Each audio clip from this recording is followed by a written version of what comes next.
पाहताय महाराष्ट्रातील सर्वात जलद news network Maharashtra police news 24। पुण्यात उपमुख्यमंत्री एकनाथ शिंदे यांचा भव्य सत्कार।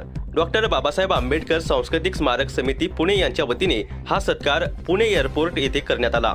मंगळवार पेठेतील 405 क्रमांकाची जागा सांस्कृतिक स्मारक विस्तारीकरणासाठी देण्याच्या निर्णयामुळे समितीने आनंद व्यक्त केला। या संदर्भात पुणे महानगरपालिका आयुक्त नवल किशोर राम यांनी 8 एप्रिल 2026 रोजी प्रस्ताव राज्य सरकारकडे पाठवला असून उपमुख्यमंत्री एकनाथ शिंदे यांनी पुढील 8 दिवसात मंजुरी देण्याचे आश्वासन दिले आहे।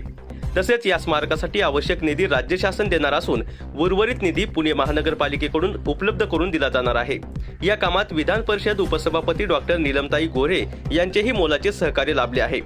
या प्रसंगी स्वातीताई गायकवाड, अर्चनाताई केदारी, नीताताई आडसूळ, अश्विनी बगडे, शैलेंद्र मोरे, मिलिंद आहेर आणि अनेक कार्यकर्ते उपस्थित होते। लवकरच पुण्यात उभारले जाणार भव्य समाजोपयोगी डॉक्टर बाबासाहेब आंबेडकर सांस्कृतिक स्मारक जनतेसाठी अभिमानाची बातमी। महाराष्ट्र पोलीस न्यूज 24 साठी महाराष्ट्र राज्य संपादक रमेश मामा गणगे।